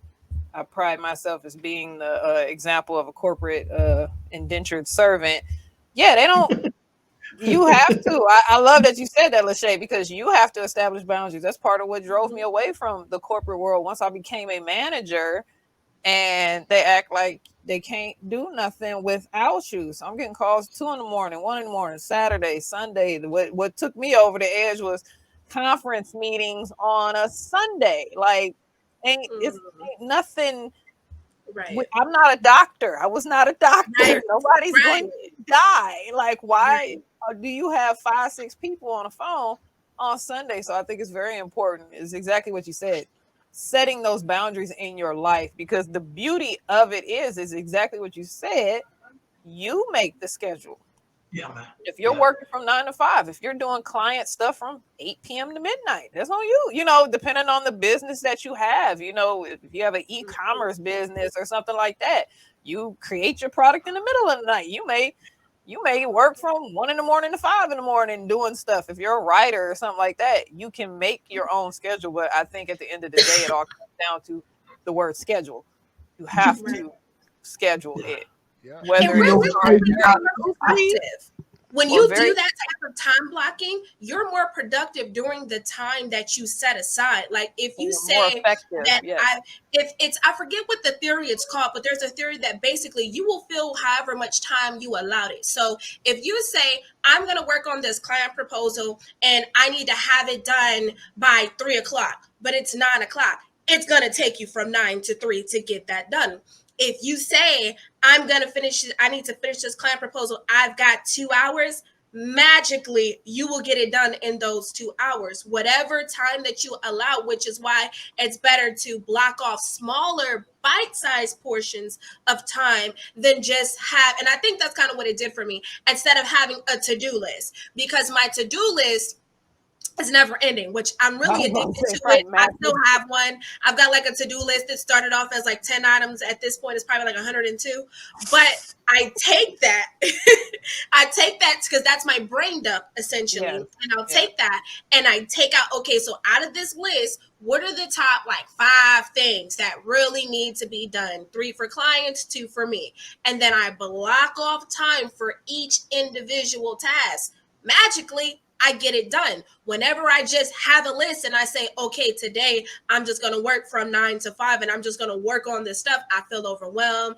I spent like 6 hours of that time just on Google researching stuff, watching videos. So I've been looking up quotes and different things and spending all this extra time on visuals. And now the list hasn't gone anywhere. So I want people to know that this is, like actually reading a book on productivity, reading a book on how to, accomplish tasks. There's a book called Eat That Frog. I forget the author, but I'm pretty sure it's not a whole lot of books named Eat That Frog. So it's one of the top sellers. So you should be able to find it.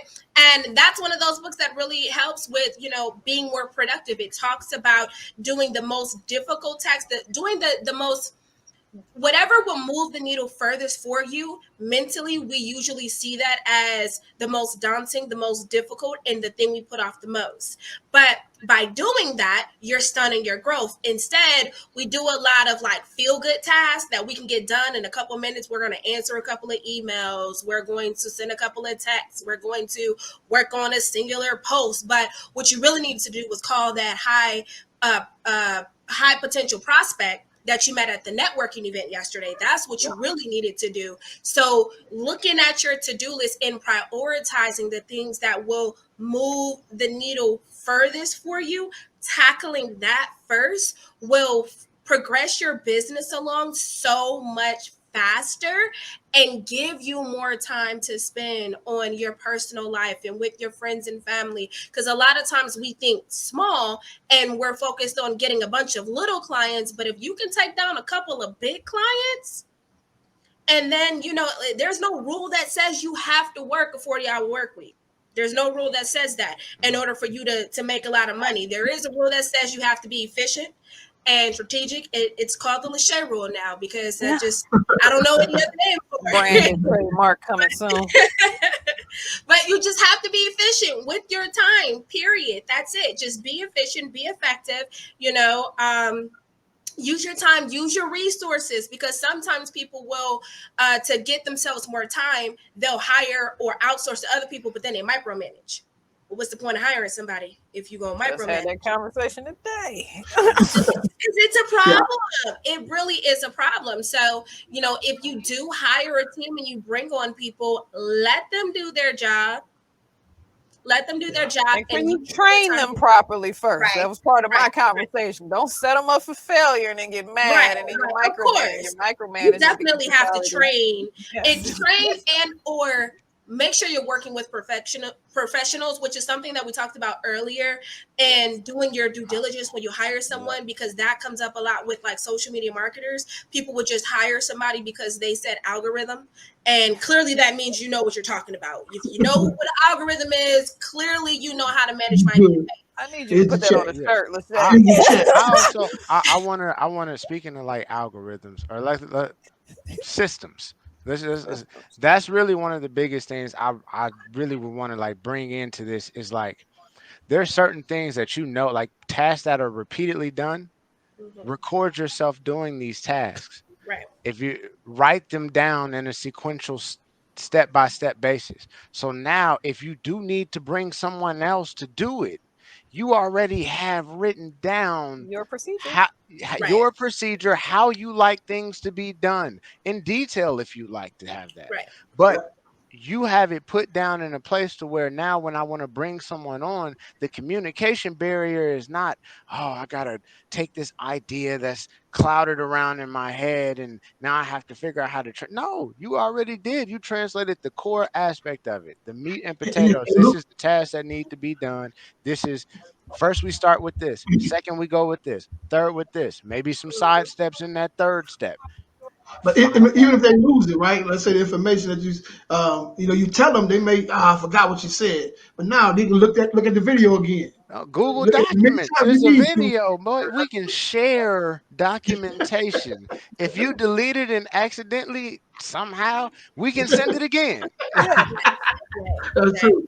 Right. And I think that's really important too, because even if you are using, like if it's something that someone else is doing, you can have them make a video of their process, make a video of the steps that they do. And I always say use the PB&J method. So imagine if you were writing instructions for making a peanut butter and jelly sandwich. You want to be specific. First, you're going to open up the loaf of bread. Then you're going to take out 2 pieces of bread. Then you're going to get a knife. Write down step by step. But that's the beauty of video, is that a person has the ability to visually see step by step. Think about it. You're already doing these things. All you have to do is just turn on a screen share, record your process, done. Now, if you want to be fancy and go the extra step and get it dictated, there are people who you can hire on tons of outsourcing sites that can translate that into a written document that goes step by step. So then if you do have to fire somebody because they're maybe not the right fit for that particular position, the process for bringing on someone who is in a good position, in a good fit for that position, they already know everything that they need to. They have all their tools and resources. And like Danielle said, you're giving them their best chance at success. You never want to set anybody up for failure. You don't want to just throw them out there and say, hey, sink or swim, right? There are some people who will rise to the occasion, but those people are few and far in between. And just because somebody doesn't necessarily have that particular set of skills of sink or swim does not mean that they can't be rock stars, right? So give your people the best chance of success. And like Johnny said, create systems.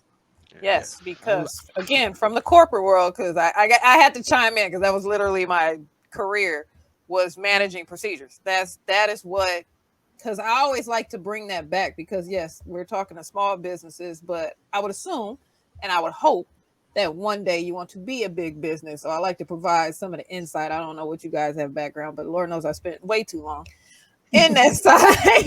But you know, they're built off of processes, schedules, procedures, because you have to have that in your mind that, you know, you're not always going to have the same people doing it. So, right. And to bring it back to the original question, so you don't lose yourself if you lose somebody. What happens if you lose that team member? I just had a conversation today where I was talking to somebody. It's like, oh, I love my VA. I'm like, so what happens if they get pregnant and they decide they don't want to do this anymore? What? Mm-hmm. Oh, I gotta find, you know, how long is it gonna take you to transition? How much of a dip are you gonna have? And you know, what's the succession plan? You know, what's the plan? So, you know, but whether you have it or at least just get you thinking about that. But the procedures and the processes, that is the foundations of so many big companies. And so you can't lose sight of that, even when you're in the small phase documenting. And that's the beauty, because even big corporations are going to video training, video procedures. So I think Johnny hit it on the head. Yes, record yourself, because especially so much is, you know, maybe you're working on multiple screens or things like that. But I think that was a good hack. That's exactly what I do on my Patreon.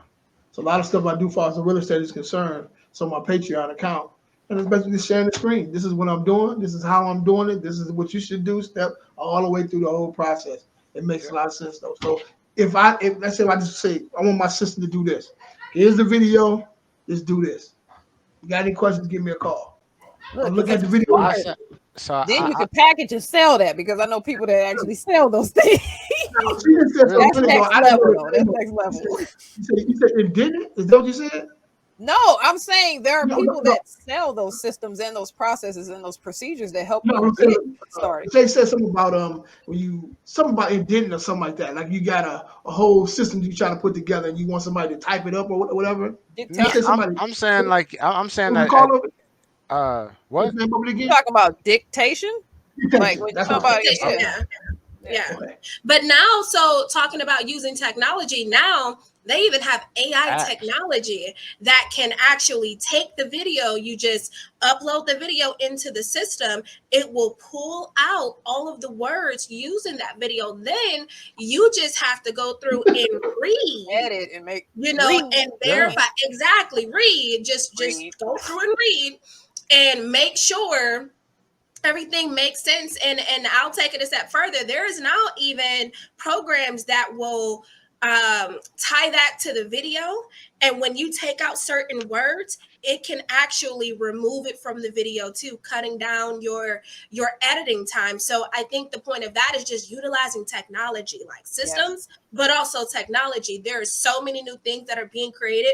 There's a website that I absolutely love called AppSumo, that it's really for kind of like the creative side, but it's just kind of where new technology goes first to kind of build a buzz about them. So a lot of things that we use very commonly now, I think like Asana started off on there, and now that's like a big program that people use for their to-do list and project management. But that's a place that I go to find out kind of like, so what is possible? What are new things, that are out there? Because sometimes you don't know if you don't know. So that's a place where I go, and I'm always surprised at some new AI program that they have that before you used to have a person to do that. And that's not, I don't believe necessarily that we're going to get to the place where we just don't need people, because we do. We need the human emotion, the human brain to a certain extent for some aspects, but where it makes sense, you need to utilize it. Let me drop some game. Let me drop some game real quick, because I said this a couple weeks back. And I want everybody to look up, once again, a DAO, a decentralized autonomous organization. So what's going to happen in the very near future, because we may be talking to small business owners, but at the end of the day, I'm always going to point to the big businesses, because that's usually where the trends follow. Amazon has robots in their warehouse. Tesla had to dial back because they had too much automation, because they were trying to jump steps apparently, and it messed up their processes. In Tennessee some months back, Walmart started trying to, I think they were trying to implement driverless trucks. They're doing that now. So they're doing that now. So here's the thing. That's on the service side. We see the robots cleaning up the little janitorial side of things, self-checkout. What's going to happen with the DAOs is that they're going to be using blockchain for management solutions. So whereas a manager's job is okay, I need to make sure this is done, and as soon as this is done, I'm connecting dots. They're going to have an algorithm on the blockchain, and this is something that a lot of these companies are heavily invested in. It's a thing called the Enterprise Ethereum Alliance. I may have those two backwards, but this is comprised of Shell, Microsoft, IBM. These are companies that heavily invested in Ethereum and blockchain solutions that are going to literally streamline operations, remove people from key positions. Like, there is a lot of displacement that's going to happen. I say this to say, and the same reason LaShay mentioned it, is do the research on these things, because the only constant in life is change. You may get so caught up now, Jay, soon houses they're selling rights to houses on blockchain. Absolutely. They're selling digital real estate. People are buying their neighbors' digital. On a real estate podcast too. So there's one thing that I want to add to that, and I think that's a really great point. And you definitely taught me something new about how far some companies are going when it comes to integrating that. I think I want to add just to it that the point is the opportunity that provides. Yes, it is replacing people in specific tasks, but it is also creating new opportunities for people to do other tasks. Somebody's got to create that technology. Somebody's got to maintain that technology. Somebody's got to sell that technology to someone else.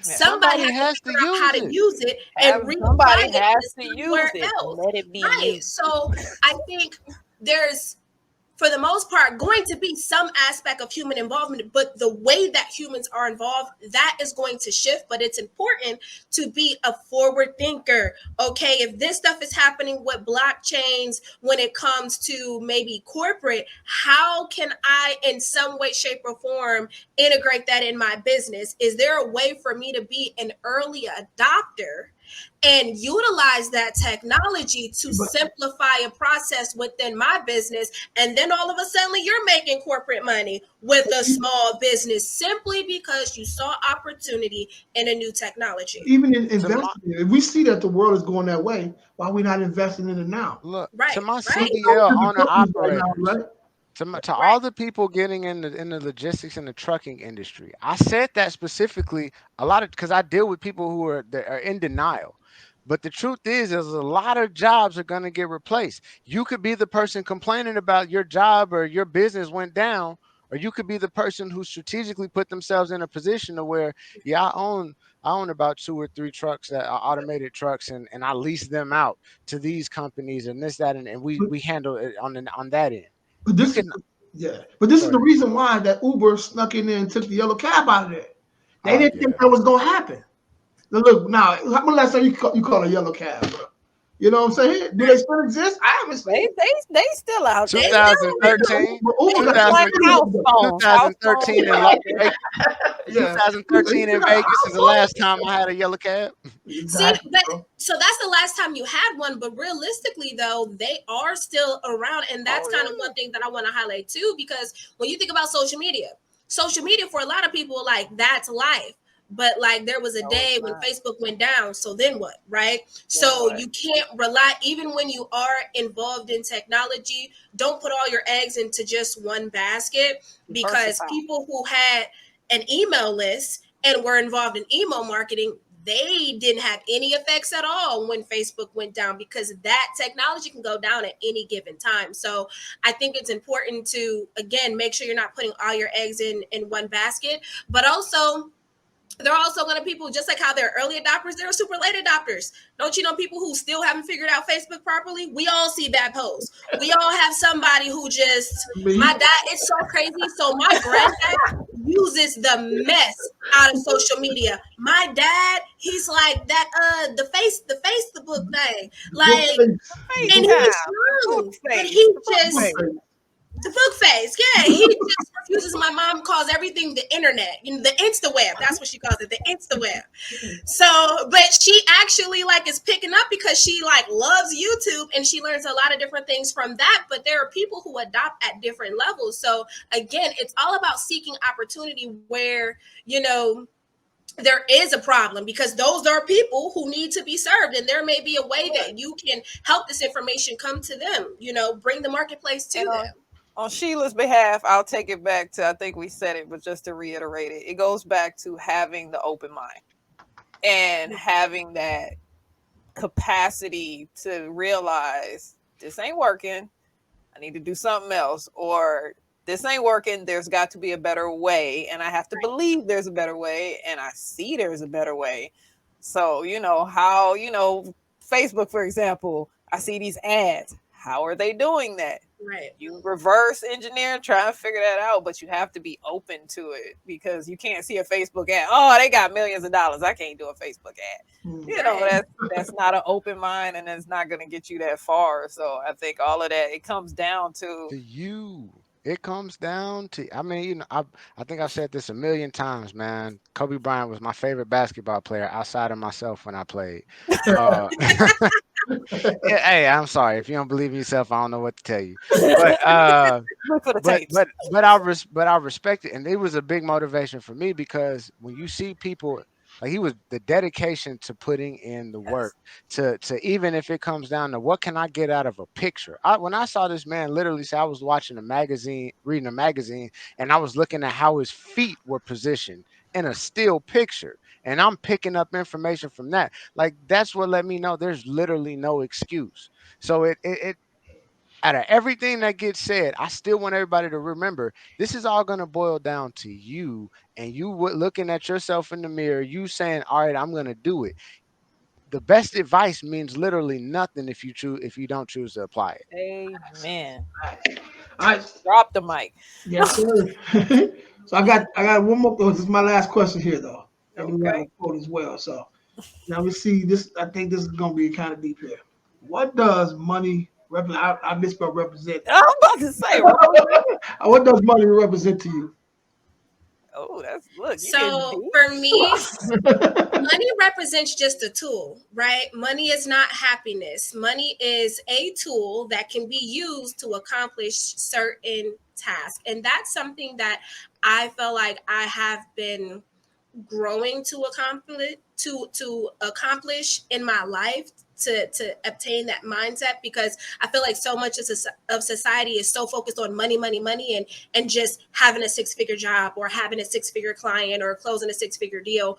It's just so everywhere with just pop culture. But realistically, those things aren't happiness. And if you focus on money as the thing that will make you happy, you'll never be happy. If you focus on money as the only thing, the only importance in your business, that's how you end up giving out bad products. And then you end up having a pitfall of, you know, less longevity as the word gets out there that your product doesn't match the money that they've actually spent, and now you've lost customers. So I think it's best to view money as just that, a tool, and then know where you want to use this tool. So I think that's something that Johnny was talking about earlier, how sometimes people will often say, oh, I I don't really see how I can invest this money into this new thing. I've never heard of that. I don't think it works. But when you view money as a tool, it's okay to let it go. You'll get more. You know, like it's not you. It doesn't define you. It's a tool, and this isn't an opportunity, and you can take advantage of this opportunity, and just make sure you do your research. So I think it's important to not identify ourselves with money and utilize it as a tool. Wow. Facts, man. What I like mean, that. what we said behind Uh, that? I mean, I guess all right. So I'll say, and I'm gonna play devil's advocate. Go for Okay. it. It's Why you here? value. It's literally value. It's you know, the truth of the matter is yeah, it's a simple piece of paper. It's no different than these sticky notes. But at the end of the day, if I were to go outside and say, man, whoever the first person to give me an apple, a green apple, gets $100. I wonder how many people would just be like, man, it's an apple. I can quickly go buy an apple for $1 at 7-Eleven and just flip that. So it's value. It gets things done. I really think for a lot of people, like my job, what I do is I try to alleviate people's money problems. That's one of the big things in business that people get into it and they forget about that really you did get into you started this business so that way you could be profitable and you could live the type of life that you wanted to live. It's not the end all be all. That house isn't the end all be all, but being able to have your family in an environment that they enjoy being in and that you don't feel like you need to escape from is priceless. That 500,000 for that house, if that's the size house that's perfect for your family, you know, that's the value for you. um but I genuinely think that the big thing comes to like managing money, especially when it comes to our community.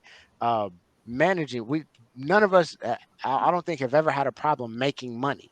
I don't think that that's ever really an issue No. within our community, is making money.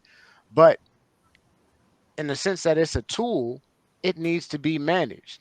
If you Right. have a lawnmower, it needs to be serviced every now and then. You need to It need to make be sure it's oil maintained, monitored. maintained. Yes. Um, and the truth be told, your money could literally work for you if you strategically change your mindset about it. You realize that it doesn't become a thing where, oh, I'm just gonna go broke. No, there are so many different situations that may seem too good to be true. I literally am helping a 25-year-old retire at 45. I'm helping a 25-year-old retire, set up his retirement so that way at 45 he can choose whether he still wants to work or not. Mhm. These are just things that, like, I think that once you change your mindset, and that's how he wanted to change his mind. Look, I don't want to wait till 65 and enjoy the last couple years. Right. I want to have the option to do it. And if I do still work, it's because it's bringing fulfillment. But Yeah. outside of that, if I want to get up and go travel, I want to go eat where I want to eat, I want to take my mom on a cruise, I want to do whatever this is, I have the tool to provide that whatever value in exchange, because Caribbean Cruise ain't going to accept goodwill. American Airlines does not care about you trying to carry. I want to taste my mama birthday. They don't care. Pay for the ticket. So at the end of the day, it's all gonna boil down. It's a real thing, but at the same time, is what is my mindset to it? How can I, like LaShay said, how can I take this tool, let it work for me, and then, not have to dictate my life by whether or not I have it. I know I have it. I've Yeah. set myself up for success and made smart moves to that way I know I have it. I know it's managed properly. I don't have to worry about shelter. I don't have to worry about food. I don't have to worry about transportation. And you'd be surprised how easy your life becomes when those three things aren't Sure. necessary, when they're not a worry anymore. You become Yeah. a whole different person. Absolutely. Well, mine, I think it represents to me, right, is opportunity, right, and I like protection, that. Yeah. and protection, right. You have the opportunity to do kind of what you want to do. You know what I'm saying? If you had money, right? If you don't have no money, your opportunities is slim to none a lot of times, right? And for protection, if something comes up to where you need something done, man, you can, the money will take care of it a lot of times, right? So yeah, let's say you come down, God, forbid you come out with an illness or whatever, where they can do the surgery on you that costs X amount of dollars. And if you got it, that can protect you and also ultimately save your life. But if you don't, you're in a bad situation. You know what I'm saying? So that's what it's kind of representing to me, man. Opportunity and protection. And I feel like it changes too, because once you learn more about money, it represents something different to you. Because I know once I started making more money, and I just wanted to share, like, when I always thought like certain things just cost so much. When you grow up without having anything, you just think, oh, that must cost a lot. And then when you get money and it's like, that's not that much. And you really start to put things into perspective, and it's like opportunity, just like you said, where it's like, oh, well, if I get this, I can take this and I can flip this, and then I can start making more money off of it. It starts that simple mindset, because Johnny said it, is like, I don't think anybody has a problem making money or having a skill, for the most part, obviously, if they're listening to this, but it's that management piece. Because if you do not manage it, if you do not take care of it, just like he said, the lawnmower, you're not going to leave your lawnmower outside and forget about it and not pay attention to it and ignore it. It's, Okay, rusty. it's like all of these things wrapped in one. But at the end of the day, it's not, you can't chase it. I think that's the problem. That people can But I have that think it's good that conflict he because asked this question though, because we're having this conversation, right? Like, I feel like that's a part of the problem, that our community doesn't talk about money very often. It is few and far in between for this type of conversation to happen amongst family members, right? And sometimes you don't know what's possible if you never have seen it. That's something I know Johnny had talked about earlier, and people just having this belief like, oh no, clearly it's too good to be true. So I think it's important to not be afraid to talk about money. Like, it's How it works. okay. Right. How Right. it works. Right. How it Yeah. works. Talk about opportunity, because that's what you just said. It's an opportunity. So how are you going to know what type of opportunities are out there when it comes to money if you're not having these discussions? So Jay, I'm so glad that you brought this up, because this is a vital part. This is a vital part of entrepreneurship, of life, regardless of if you're identifying with it as yourself or not. I think we could all agree you're going to need money to do things that you need to do in life, right? So if it's something that you cannot avoid, that you are going to, even if you wanted to live off grid, you know how expensive it is to be man, what? Look, that's why I mentioned earlier when we talked about Depends on the kind of destiny and lifestyle you want to have off the grid. no, but here's the thing. That's why I home mentioned is about the only thing. Like, if you wanted to just lay on the grass, because if you have a pillow, if you have a coat, something had to pay for that, right? Even if you needed to chop down a tree to build a shelter, guess what? You need the tool to do that. We as humans, unfortunately, are very limited in our skills of accomplishing things without tools. Like, you're going to need, and money is just one of them. Help us evolve. it's one of those. That's why I mentioned earlier about when you have that passion or that thing that excites you, it's best if you train yourself to look at money in not the traditional way, but in a sense of in an objective way. It becomes all right. Well, I don't need to be passionate about something in order to get paid. That's why I mentioned there's so many people who are franchise owners in this country. You don't even have to be the person who originates and does all this creative thinking. And no, it's a whole business in a box. There's check cashing. There's pest control. There's Nestle Toll House cookies. I'm just mentioning just stuff that you go in the mall and you see. And there's so many different things that are like literally businesses in boxes where you could go get financing, and these could just be, hey, I Subway. put money into this and I don't even have to Wingstop. I don't even have to go into it really. I just need to sit back and collect the check and let the people who do this make their money and manage it. But when you look at it that way, it changes from, all right, I have to be this passionate person in order to do. No, you just got to be smart You got to put your money in positions where it's going to make more money. Assets, I not see. liabilities. That just as simple. That's what it boils down to. You And can't then out earn. You can't out earn your money, right? Your money can earn. How did the dude say? So your money can earn money faster than you can earn it by working for it. You know what I'm man, saying? And it don't take a whole lot of money to get started, though. Neither. You figure out ways to get it to flip a Well, couple times for you. I think it Buy goes. this and then make it $1 to $2, and just keep doing that, man, and put in some bigger investment. So that way it can start flipping big money. You know what I'm saying? You got to and figure you out how to do that. and That's you're how gonna money have to works. invest in you. That was that's just the big thing that I think is also a tough conversation. Is you do have to invest in you. I'm not gonna be the person that's gonna tell you go to all of these gurus and go to whatever the case is, because in a lot of cases these guys are frauds. Most of the people on the internet, most, not all, but the Most. vast majority of people who talk about things do not actually do them, or do not are not connected with the people who do the very process that they're speaking on. Yeah. So, but at the same time, you have to pay attention. There's situations where you have to invest in yourself. You have to put yourself in different arenas. I have a mentor who went to a, I'm not bad mouthing Damon John, it's just a review from my mentor. He went to a Damon John seminar and said it was just really just him trying to get them to spend more money on something else. And then he went to a Goldman Sachs seminar and they gave him a completely different set of info, but he invested this money. Yeah. He put the time to put himself in these situations, and his business allowed him to afford to invest that. But go on Udemy, go follow Jay on the mentorship, go YouTube University. But you're gonna have to invest either some money or some time, some sweat equity, and Be done. that's it. Definitely be done. There's so many tools out there, man. But well, listen, we're gonna do the quote of the day, right? Okay, and I'm up. So, the Drum roll, quote of the please. day today is success is not something that happens to you. It's something that happens because of you and because of your action you take. Grant Cardone. I don't know who that is. It's a Let's Oh, go. he's awesome. He's 10x. a You gotta read sales it. Yeah. guru. It's a No. motivational something, but it does get you like high energy about working. Yeah. It's funny because I heard the Jay-Z version of that before I heard this version. What's this He version?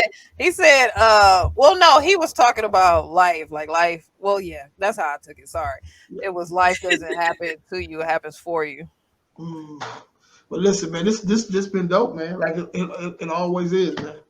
It always is, man. You guys, I'll be sitting back and just thinking about what you're saying, and it's hard to kind of formulate my thoughts sometimes. I'll be thinking about what y'all saying, man, and I got a whole thing of notes over here, man. I'm taking notes of everything you guys talking about, and I'm gonna get right on here tonight and start looking up this stuff, man. So you guys keep killing it, man. Tell us how to reach you guys, man. Yeah, so Everybody, Ladies for first. me, you guys can reach me if you see where my video is at the bottom. It has my name, LaShay, as well as my Instagram handle. That's also for Facebook. You can reach me at my website, which is www.cherished-investments.com. Or if you want to send me a direct message, which I'm completely okay with from you guys, you can shoot me an email, which is just Larue, which is my last name, at cherishedinvestments.com. And I am the owner of Cherished Investments, which is a business development and marketing agency. I provide retainer services for small business owners when it comes to growing their businesses, defining their brand, reaching new customers. And I do that through the retainer services or through coaching and consulting. dope. Mm. What about you, Miss Danielle? Came with the full commercial. You know, Good to, elevator speech. good to I'm see just you. little old Danielle MacArthur. Owner, you can find me at DCDR Solutions, or as I like to say respectfully, hit the DMs for any coaching and whatnot advice. I know both from the Shaping Solutions podcast or from small business or my business. Go ahead, Johnny. Your turn, Well, Johnny. I am Jonathan Smith. I also go by Johnny Leverage. I am a wealth strategist, trust consultant, and business advisor with Ennead Infinite. Um, what we do is we help successful business owners and investors spend less time focusing on key financial decisions and more time on what it takes to really grow their business. We usually do that by two ways, two transformations. We show business owners how to turn their minimize their tax bills tremendously and eliminate capital gains tax, and then also to turn expenses into revenue. So if you want to reach me, the website should be right down below. It's www.enneadinfinite.com. Um, go on the website. Please read, watch the videos. We have a lot of content on there, and schedule a call. Schedule a discovery call. At the bottom of the page is one of the key things because I make sure. Please read. You can also schedule other calls on there, but at the bottom of the page, just check it all out because you will not be disappointed. It's a lot of stuff that you will not see just offered anywhere. So if you're here and you see this and you have the chance to meet me, I'm telling This you is right your now, sign. this is your time. Shine, man. Go for it. Let's go. Tell us about the event too. Oh yeah. October 20th in Dallas, Texas, specifically Farmers Branch at the House of Cigars Factory. We're doing the Creating Leverage Wealth Workshop. Where we'll be going over some different strategies on how business owners can, reduce their tax bills, how they can get into franchising, how business owners can turn their businesses into franchises. How they can create disability income off of life insurance policies, exit strategies, you name it. This is going to be the place where you're going to get all of that information that you try to go find on YouTube and people give you fluff. We're giving you the real deal. We're giving you access to lawyers, CPAs, accountants, other financial professionals like myself that know how to do this stuff.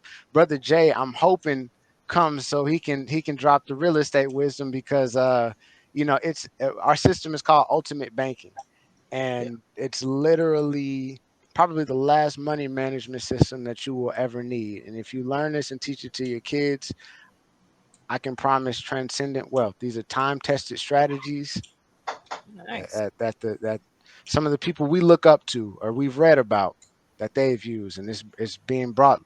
That's a Lil Wayne quote I always use. I take food from the bears and bring it back to the lions. Facts. There you go. Love That's that one. not too far from where I live at too. So I'm right up the street from that, man. So I definitely will be there for sure. Please, yes, You sir. guys continue to tune in, man, to Small Business Stand Up, man, the podcast here. Also, Real Estate Aholics, what we have tomorrow.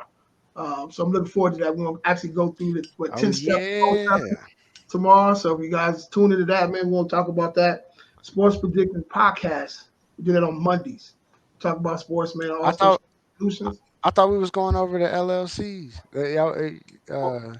Well, You and Jay. Yeah, because it was you, Jason, and We got too I'm many supposed to. podcasts. That's the problem. Yeah, I'm supposed to be the. And look, I you may usually be talk right. on most of them. I'm supposed to be taking notes on this one because they're going through the whole real estate You know process. what? You're right. We did change it. We did. You're right about that. I forgot about that. So Yeah, I got. I'm waiting on you, Lenny, Jason. I'm waiting on Jarrell. Hey, I want all the game, man.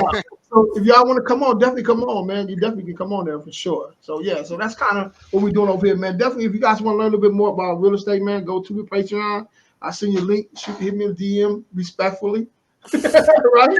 And I'll give you guys the link, man, so you guys can be a part of that, man. Get some ton of these videos we got going on here, man. So the stuff that you don't get on the YouTube or Facebook or whatever the case is all on the Patreon, man. And the great thing about this, when we have these different events that we do, we'll be doing once a month, you guys will be able to come participate. So everybody that's part of the Patreon will be able to come. So just come kick it with us, man. Shake some hands, man. Pass the business cards out, man. Let's make some money together. Why not? Come How far is on. Dallas? I think I ain't too far. it's a straight flight. Hey, Absolutely. don't worry. We'll be flying you out soon enough. We're gonna have some. Don't tempt me with a good time now. Hey, Right, because I was just about to say I'm jealous. It's all the way in Dallas. That sounds like a great event. Yeah, it's going down. Oh yeah, You're it's the event person though. We need to help you with the event stuff. She got a lot of stuff going on with the events and stuff too. So, oh but yeah. listen, yeah. But and also tune in from last Saturday. We did a one-on-one with LaShay on the podcast, man. So that was dope too, man. So you guys tune into that. Yeah, Okay. definitely. All right. Appreciate Awesome. you guys again, man. Salute to you guys, man. Go kill the rest of the week, man. Destroy it. Bye. Yes, sir. Let's All go. right. You guys have a good one. All right, All thanks. right.